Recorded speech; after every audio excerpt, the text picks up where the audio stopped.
ඔන්න එක ගමක පීටර් කියලා කෙනෙක් එයාගේ බිරිඳත් එක්ක එයාලගේ ගමේ ලස්සන ගෙදරක ජීවත් වුණා. මේ පීටරුයි එයාගේ බිරිඳයි දුරදිග හිතලමතලා වැඩ කරන දෙන්නෙක් නන් නෙවෙයි. මේ දෙන්නගේ ගෙදර ඉස්සරහම සරුවට වැවිච්ච ලොකු කොස් ගහක් තියෙනවා. දවසක් පීටර්ගේ බිරිඳ දකිනවා මේ කොස් ගහේ හොඳට කොස් ගෙඩි එහෙම හැදිලා ගහ පිරෙන්නම කොස් ගෙඩි තියෙනවා.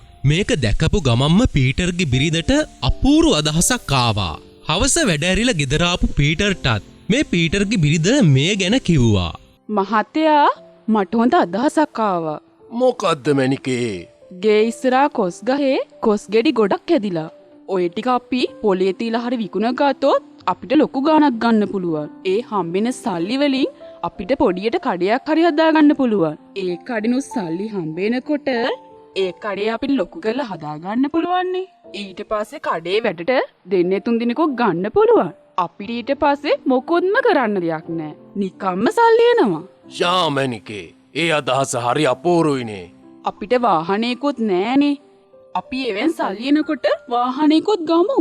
අපේ වත්තට වාහනයක් ගන්න නම් ඔය කොස් ගහ කපන්න වෙනවා. ඔය කොස් ගහ නිසා වත්තට වාහනයක් ගන්න ඉඩ නෑනේ. එහෙනම් මහත්තයා උදේ පාන්දර නැගිටලා ඔය කොස් ගහ කපන්න. එතකොට අපිට වත්තට වාහනයක් ගන්න පුළුවන්නේ.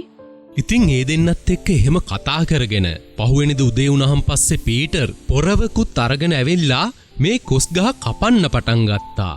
හැබැයි දෙන්නටම අමතක වුණා මේ කොස් ගහේ තියෙන කොස් ගෙඩි විකුණනහම පස්සේ තමයි එයාලට ඒ වගේ ආදායමක් ලබන්න පුළුවන් කියලා. කොස් ගහ කැපුවාන් පස්සේ තමයි ඒ දෙන්නටත් ඒක මතක් වුණේ. දුරදිග කල්පනා කරලා හිතලා බලලා ඒ කට්ටිය වැඩ කරා නම් ඒ කට්ටිය හිතපු විදිහටම හොඳින් ජීවත් වෙන්නත් තිබුණා.